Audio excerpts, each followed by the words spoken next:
Hello friends, எல்லாருக்கும் வணக்கம். எல்லோரும் எப்படி இருக்கீங்க? நல்லா இருக்கீங்களா? நாங்களும் நல்லாயிருக்கோம். இன்றைக்கி நம்ம சேனலில் என்ன வீடியோ பார்க்க போகிறோன்னு பார்த்தீங்கன்னா, இது வந்து சண்டே எடுத்த வீடியோ. போன வாரம் சண்டே எடுத்தது. ஸோ நான் இன்றைக்கி எடிட் பண்ணி போஸ்ட் பண்ணிடலாம், நாளைக்கு எடிட் பண்ணி போஸ்ட் பண்ணிடலான்னு அப்படியே விட்டு விட்டு ஒரு 5-6 நாள் கிட்ட ஆகிடுச்சு. சரி, இதுக்கு மேலே விட்டால் தாங்காதுன்ட்டு இன்றைக்கி நான் உங்கள் கூட இதை வந்து ஷேர் பண்ணிக்கிறேன். இப்போ வாங்க வீடியோக்குள்ளே போகலாம். அதுக்கு முன்னாடி நம்ம சேனலை பார்த்துட்டு நிறைய பேர் சப்போர்ட் பண்ணுறீங்க, சப்ஸ்கிரைப் பண்ணுறீங்க.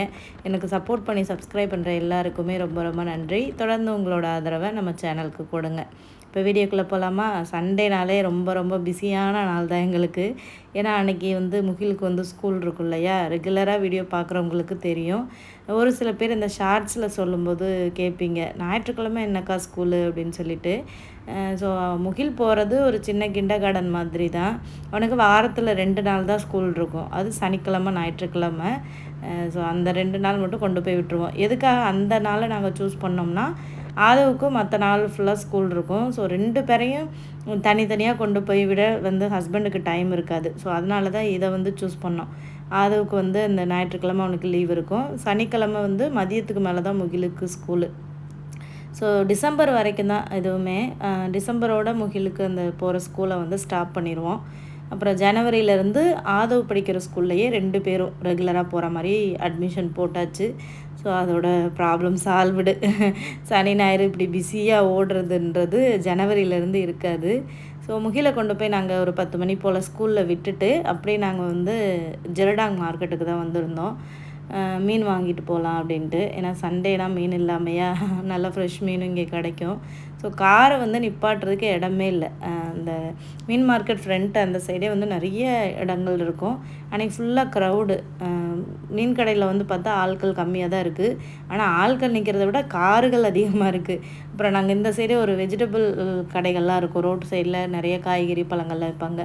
ஸோ அந்த சைடு வந்து நிப்பாட்டியிருந்தாங்க இடம் இல்லாதனால. அதோட அந்த சைடு போட்டுட்டு அப்படியே வந்து மார்க்கெட்டுக்குள்ளே வந்தாச்சு. இந்த இடத்துல எப்போவுமே ரொம்ப ரொம்ப ஃப்ரெஷ்ஷாக மீன் வச்சுருப்பாங்க. லாஸ்ட் டைம் வந்திருந்த போது கூட இங்கே மீன் வாங்கியிருந்தோம் இல்லையா? ஸோ அங்கேயுமே நிறைய பேர் நின்று எடுத்துகிட்டு இருந்தாங்க. சரி, நம்ம உடனே மீன் வாங்க வேண்டாம், மார்க்கெட்டை ஒரு ரவுண்டு அடிப்போன்ட்டு அப்படியே நாங்கள் உள்ளே வந்தோம். பயங்கர ஈங்க. அந்த மீன் ஃபுல்லாக ஒரே ஈயாக முச்சிட்டு இருந்ததா. அதோட அந்த மீன் கடைக்காரவங்கெல்லாம் வந்து ஒரு டெக்னிக் வச்சுருக்காங்க. ஒரு ஃபேன் மாதிரி ஃபேன் தான், ஒரு மினி ஃபேன் மாதிரி இருக்குது. அதில் வந்து இந்த பிளாஸ்டிக் பேப்பரை கட்டி விட்ருக்காங்க. அப்போ அது சுத்தையில் அந்த பேப்பரும் சுற்றுதா, அப்போ ஈ எல்லாம் பறந்து போகுது.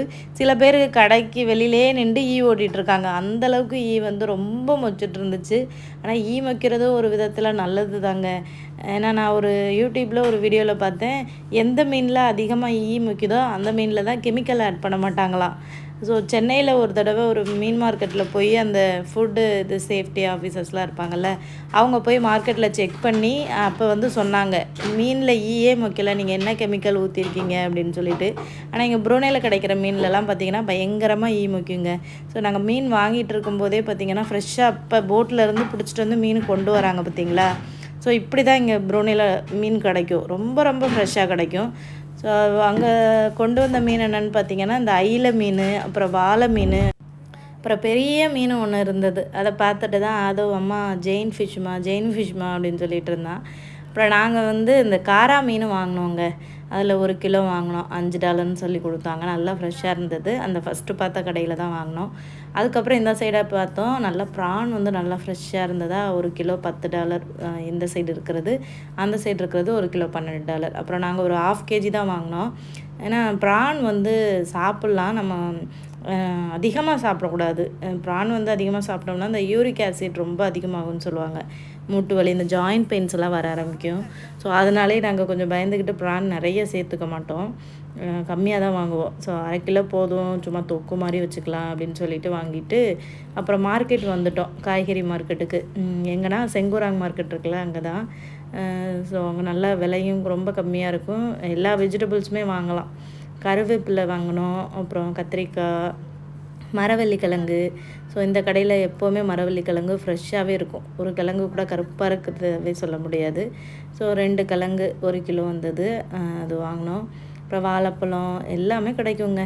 நம்ம ஊரை மிஸ் பண்ணுற ஃபீலிங்கே இங்கே இருக்காது இந்த நாட்டில். அந்தளவுக்கு நம்ம ஊரில் கிடைக்கிற எல்லா பொருட்கள், காய்கறிகள் எல்லாமே கிடைக்கும்.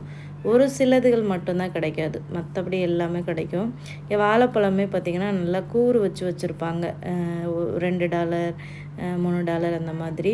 சிலது வந்து கிலோ $2 $3 அப்படி சொல்லுவாங்க. ஸோ நான் எங்களுக்கு அதிகமாக ரொம்ப பிடிச்ச பழம் பார்த்திங்கன்னா இந்த கற்பூரவள்ளி பழம் ரொம்ப பிடிக்கும். அது நல்லா ஸ்வீட்டாக சூப்பராக இருக்கும். அதில் ஒரு சிப் வந்து வாங்கிக்கிட்டோம். அப்புறம் இந்த பவளக்காய் தானங்க இது பேர்? ஆமாம். இது ஒரு டைம் வாங்கி நான் சமைச்சிருக்கேன், நல்லாயிருக்கும். நம்ம ஊரில் கூட இந்த காய்கறிகள்லாம் இப்போ கிடைக்கிறது இல்லைங்க, இந்த பவளக்காயெலாம். ஆனால் இங்கே கிடைக்கிறது அதிசயமாக இருக்குது. இப்போ அவரைக்காய் சீசன் போல் அந்தளவுக்கு அவரைக்காய் கிடைக்கிது. எனக்கும் சரி என்னோடய ஹஸ்பண்டுக்கும் சரி அவரைக்காய் அவ்வளோ பிடிக்கும். அந்த சாம்பாரோடு போட்டு வைக்கும்போது சூப்பராக இருக்கும். எப்படா கிடைக்கும் அப்படின்ட்டு இருந்தோம். ஸோ இப்போ தான் சீசன் போல் இப்போ தான் கிடைக்க ஆரம்பிச்சது. அப்புறம் பாவக்காய், அவரைக்காய், கொத்தமல்லி, புதினா அப்படிலாம் கொஞ்சம் கொஞ்சம் தான் வாங்கினேன், நிறைய வாங்கலை. நிறையா வாங்கினாலும் சமைக்கவும் முடிய மாட்டேங்குது, எவ்வளோ நாள் ஃப்ரிட்ஜில் ஸ்டோர் பண்ணுறதுன்ட்டு கம்மியாக தான் வாங்கினேன். ஏன்னா இப்போ பசங்களுக்கு ஸ்கூல் லீவ் விட போகிறாங்களா, அதனால் நம்ம வாரத்தில் ஒரு நாள் போய் வாங்கிக்கிடுவோம் அப்படின்ற மாதிரி மைண்ட் செட் பண்ணியாச்சு. அப்புறம் நாங்கள் அங்கே செங்குராங் மார்க்கெட் போனாலே இது வாங்கிட்டு வருவோம், தர்பூசணி.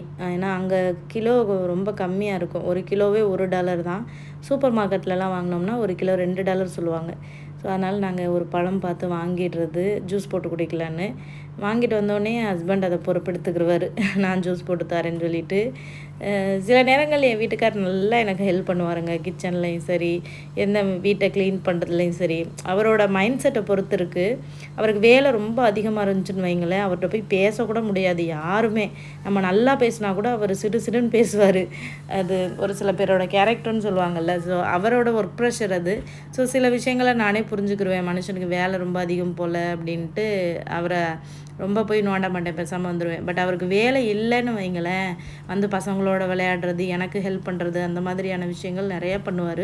சில நேரங்கள் அந்த ஒர்க் ப்ரெஷர்லேயே எங்களை ஈட்டிக்கு போட்டியாக பேசுவார். அது சில விஷயங்களை நம்ம அக்செப்ட் பண்ணி தான் ஆகணும். நானும் அப்படி தான், எனக்கும் ரொம்ப கோவம் வந்துருச்சுன்னு வைங்களேன், நான் கத்த ஆரம்பிச்சிருவேன், கத்திக்கிட்டே தான் இருப்பேன். சில நேரம் ரொம்ப கோவமாக இருந்துச்சுன்னா, நம்ம ரொம்ப கோவமாக இருக்கையில் அந்த பசங்களும் ரொம்ப சேட்டை பண்ணுவாங்க, வீட்டு வேலையும் ரொம்ப அதிகமாக இருக்குமா. ஸோ அதனால் அது என்னால் தாங்க முடியாது. அதை எப்படி வெளிப்படுத்துதுன்னு தெரியாமல் கத்த ஆரம்பிச்சிடுவேன். கத்தினாலே அவர் மாடியிலேருந்து கீழே வந்துடுவார், எதுக்கு இப்படி கத்திக்கிட்டு இருக்கேன்னு சொல்லிட்டு. பசங்கள்கிட்ட இப்படி கத்தக்கூடாது அப்படின்னு சொல்லுவார். என்னால் அதை கண்ட்ரோல் பண்ணாமே இருக்க முடியாது, அந்தளவுக்கு இருக்கும். அப்புறம் கத்தியெல்லாம் முடிச்சுட்டு அவங்கள அதை பேசி சில நேரங்கள் நம்ம கோவத்தில் ஏதாவது திட்டிடுவோம். அப்புறமா ரொம்ப மனசு கஷ்டமாக இருக்கும், ஐயோ பசங்கள்கிட்ட கத்திட்டோமே திட்டோமே அப்படின்ட்டு. ஏன்னா எப்போவுமே நம்ம வந்து பசங்களை கொஞ்சிட்டேவும் இருக்க முடியாது, அந்த மாதிரி அவங்க நடந்துக்கிறவும் மாட்டாங்க. அதுவே என் பசங்கள்லாம் பயங்கர சேட்டைங்க, எதை பண்ணக்கூடாதுன்னு சொல்கிறேன்னா அதைத்தான் பண்ணுவாங்க. சில நேரம் இந்த யூடியூப்பு, இன்ஸ்டாகிராமில் வீடியோ பார்ப்போமா, அதில் வந்து அந்த சைல்டு பீடியாட்ரிக் டாக்டர்ஸ்லாம் நமக்கு வந்து அட்வைஸ் கொடுப்பாங்க சில ரீல்ஸில். குழந்தைங்கிட்ட இப்படி நடந்துக்கோங்க, இப்படி நீங்கள் ஹார்ஸாக பிஹேவ் பண்ணிங்கன்னா அவங்களுக்கு மன அழுத்தம் வரும், அவங்கக்கிட்ட அன்பாக நடந்துக்கோங்க, அவங்கள மோட்டிவேட் பண்ணுற மாதிரி பேசுங்க, அவங்கள திட்டாதீங்க அப்படின்னு சொல்லிட்டு. அப்போ அதெல்லாம் பார்க்கும்போது ஐயோ நம்மளாம் அப்படி இருக்கோமோ அப்படின்ற மாதிரி ஒரு தாழ்வு மனப்பான்மை எனக்கு வரும். ஐயோ நம்ம நல்ல அம்மாவாக நடந்துக்கிறோமா, பசங்களை அதிகமாக திட்டுறோமோ அப்படின்ற மாதிரியும் தோணும்.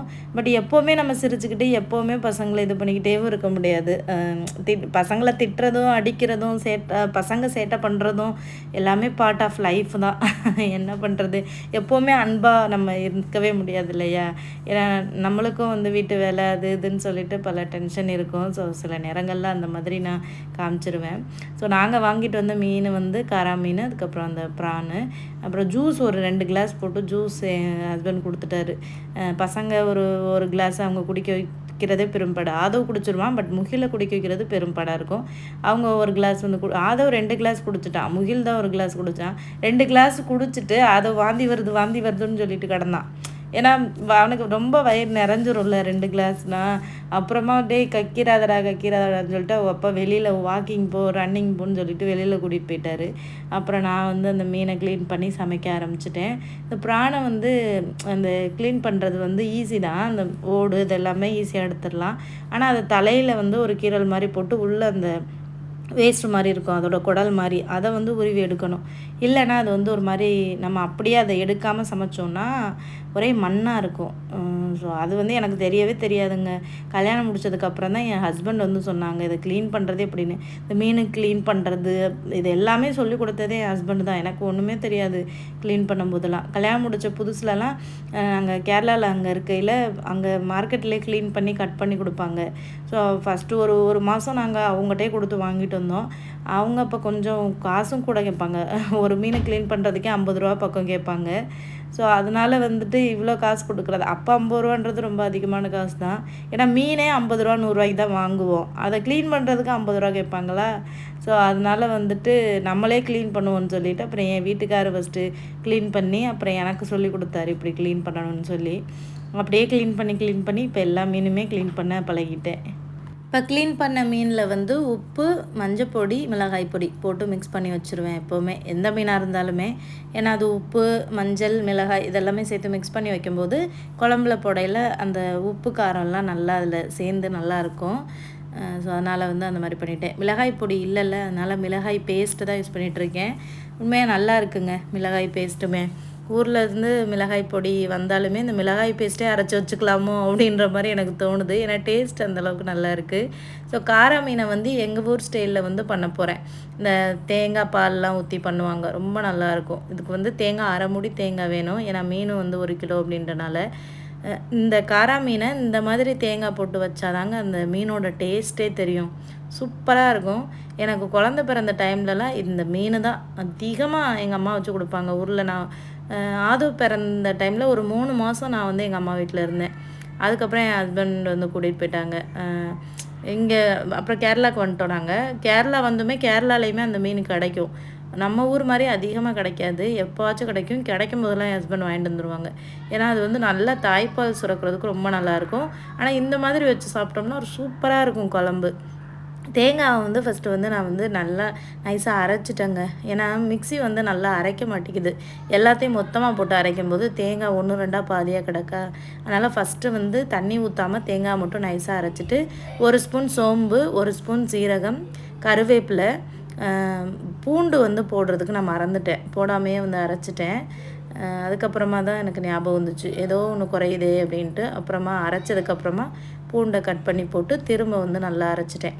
இதுக்கு வந்து நல்லா அரை மூடி தேங்காய் போடணும். நார்மலாக வந்து மீன் குழம்புக்கு புளி நிறையா நம்ம கரைச்சி ஊற்றுவோம் இல்லையா, இதுக்கு வந்து அந்தளவுக்கு புளி வந்து தேவைப்படாது. புளி போடாமையும் வைக்கலாம். கெட்டு போகாமல் இருக்கிறதுக்காக லைட்டாக வந்து புளி கரைச்சி விடுவாங்க. நம்ம விரல் சைஸு, அந்த விரல் சைஸில் ஒரு பாதி புளி அந்த இதை கரைச்சி ஊற்றினா போதும். மற்றபடி நார்மல் மீன் குழம்புக்கு போடுற புளி அளவெல்லாம் தேவையில்லை. அப்புறம் சோறு வந்து குக்கரில் போட்டிருந்தேன், மட்டரிசி, அதுவுமே வந்து வெந்துருச்சு. அப்புறமா அதை வடிச்சிட்டு அதுக்கப்புறம் குழம்பு வைக்க ஸ்டார்ட் பண்ணிடலான்னு சொல்லிவிட்டு அடுப்பில் வந்து பாத்திரத்தையும் வச்சுட்டேன். குழம்பு வைக்கிற கடாய் அது ஹீட் ஆகிட்டு இருந்தது.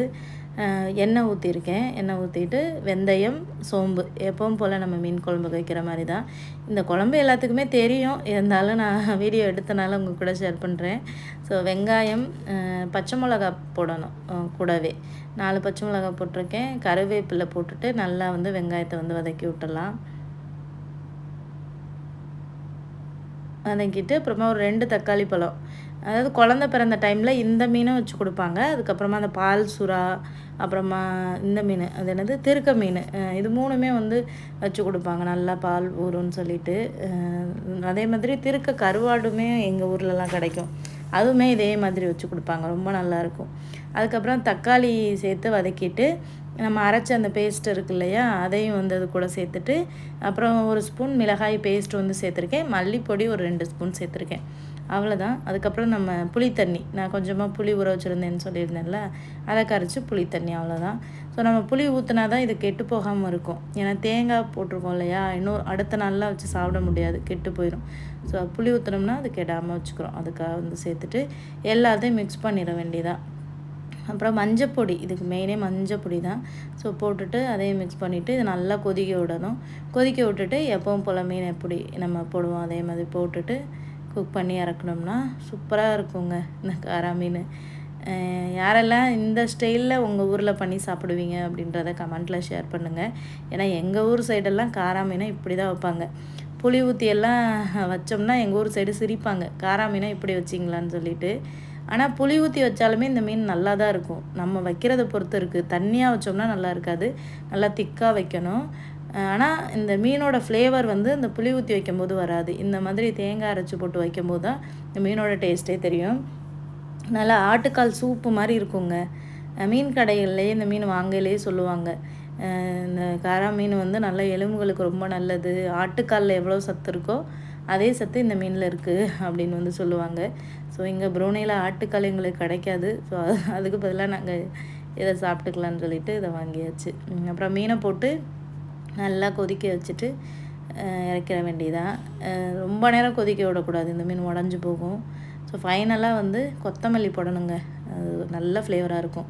ஏன்னா இது வந்து மீன் ரசம் மாதிரி தானே, இப்போ கொத்தமல்லி நல்லா ஃப்ளேவராக இருக்கும். போட்டுட்டு அப்படியே இறக்கி வச்சிட வேண்டியதான். அப்புறம் ப்ரான் தொக்கு பண்ண போகிறேன்.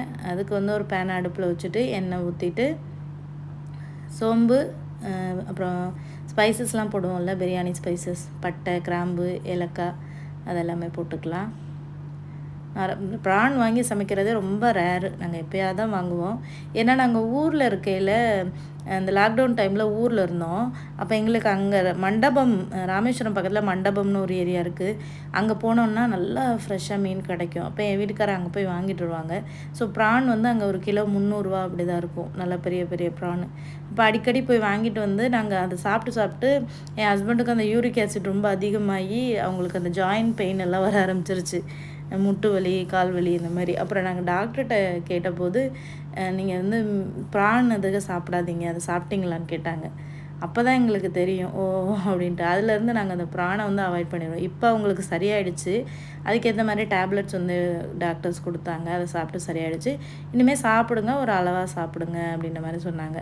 அதனால் நாங்கள் அதிகமாக சாப்பிடல, பசங்களுக்கு தான் செஞ்சு கொடுக்கலாம் அப்படின்ட்டு வாங்கிட்டு வந்தேன்.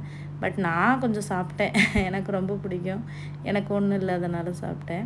ஸோ எப்பவும் போல் நம்ம தொக்கு எப்படி பண்ணுவோம், வெங்காயம் தக்காளி போட்டு வதக்கிட்டு இஞ்சி பூண்டு பேஸ்ட்டெல்லாம் போட்டு நல்லா வதக்கிட்டு, அப்புறம் நம்ம மசாலா மல்லிப்பொடி, மிளகாய் பொடி போட்டுட்டு ப்ரானையும் சேர்த்துட்டு, தண்ணியெல்லாம் ஊற்றக்கூடாது, ஏன்னா ப்ரான்லேயே தண்ணி விடும்.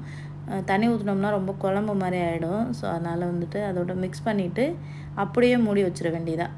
அது ஒரு 5 நிமிஷத்துலேயே நல்லா டக்குன்னு குக் ஆகிடுது, ரொம்ப நல்லாயிருக்குங்க. ப்ரான் வந்து ஒரு ஃப்ளேவராக இருக்கும். உப்பு போட்டுட்டு மிக்ஸ் பண்ணி மூடி போட்டு வச்சிட வேண்டியதான். நான் போடுற மல்லிப்பொடியோட ரெசிபி கேட்டிருந்தீங்க, மல்லிப்பொடி எப்படி அரைப்பீங்கன்னு சொல்லிட்டு. இது வந்து எங்கள் அம்மா அரைச்சி கொடுத்ததுங்க. ஸோ எங்கள் அம்மா அரைச்சி கொடுத்தது எனக்கு ரொம்ப ரொம்ப பிடிக்கும். இந்த மசாலா அந்தளவுக்கு நல்லாயிருக்கும்.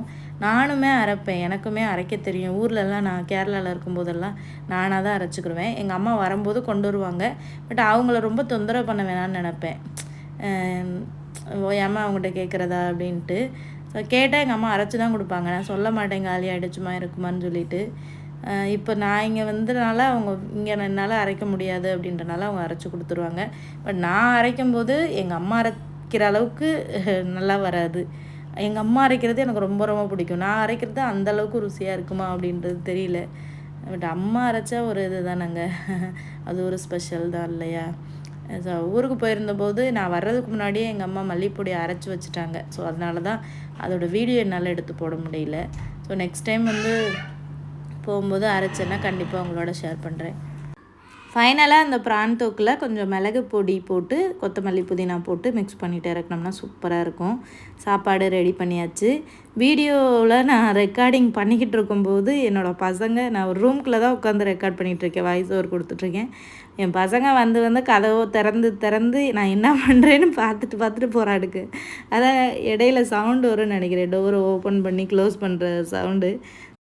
என்ன பண்ணுறதுங்க, பசங்களை வச்சுக்கிட்டு நம்மளால் ஒரு வேலையை கான்சன்ட்ரேட்டாக நம்ம பண்ணவே முடியாது.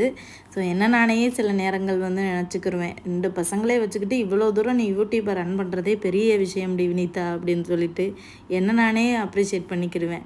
ஏன்னா குழந்தைங்கள வச்சுக்கிட்டு நம்ம ஒரு விஷயத்தை கான்சன்ட்ரேட் பண்ணுறதுன்றது ஈஸியே கிடையாதுங்க. அதாவது அதுக்கு வந்து ஃபேமிலி சப்போர்ட் ரொம்ப ரொம்ப வேணும். சில நேரங்களே என் ஹஸ்பண்ட் ஹெல்ப் பண்ணுவாங்க, எல்லா நேரமும் எனக்கு ஹெல்ப் பண்ணுவாங்கன்னு சொல்ல முடியாது. பட் அதை நான் தான் மேனேஜ் பண்ணிக்கிறேன். ஸோ அதுவே எனக்கு வந்து என்ன சொல்கிறது, அதுவே எனக்குள்ளே இருக்கிற ஒரு மிகப்பெரிய குவாலிட்டி அப்படின்னு என்னையை நானே அப்ரிஷியேட் பண்ணிக்கிருவேன். வேறு என்ன பண்ணுறது, ஒர்க்கிங் உமன் அவங்களெல்லாம் நினைக்கும் போது உண்மையாகவே கிரேட்டு தாங்க. நான் வீட்டு வேலையும் பார்த்துட்டு பசங்களையும் பார்த்துட்டு வெளியில் வேலைக்கு போகிறதுன்றது ஒரு ஈஸியான விஷயமே கிடையாது. பெரிய பிள்ளைங்களாக இருந்தால் பரவாயில்ல, பட் சின்ன குழந்தைங்கள வச்சுட்டு சமாளிக்கிறவங்கலாம் ரியலி ரியலி கிரேட்டுங்க. ஏன்னா நம்மளை யாரும் அப்ரிஷியேட் பண்ணாட்டாலும் நம்மளை நாமளே அப்ரிஷியேட் பண்ணிக்கணுங்க. அதுதான் நம்மளோட இந்த செல்ஃப் கான்ஃபிடென்ட் அப்படின்றது எல்லாருக்குமே கண்டிப்பாக இருக்கணும். முக்கியமாக பெண்களுக்கு அதிகமாகவே இருக்கணுங்க. ஸோ சாப்பாடு ரெடி பண்ணிவிட்டு ஹஸ்பண்டுக்கு எடுத்து கொடுத்துட்டு பசங்களையும் இப்போ உட்கார வச்சு சாப்பிட வச்சிடுறது, ஊட்டி விடாமல். அவ்வளோதாங்க இந்த வீடியோ. நெக்ஸ்ட் வீடியோவில் பார்க்கலாம். பாய்.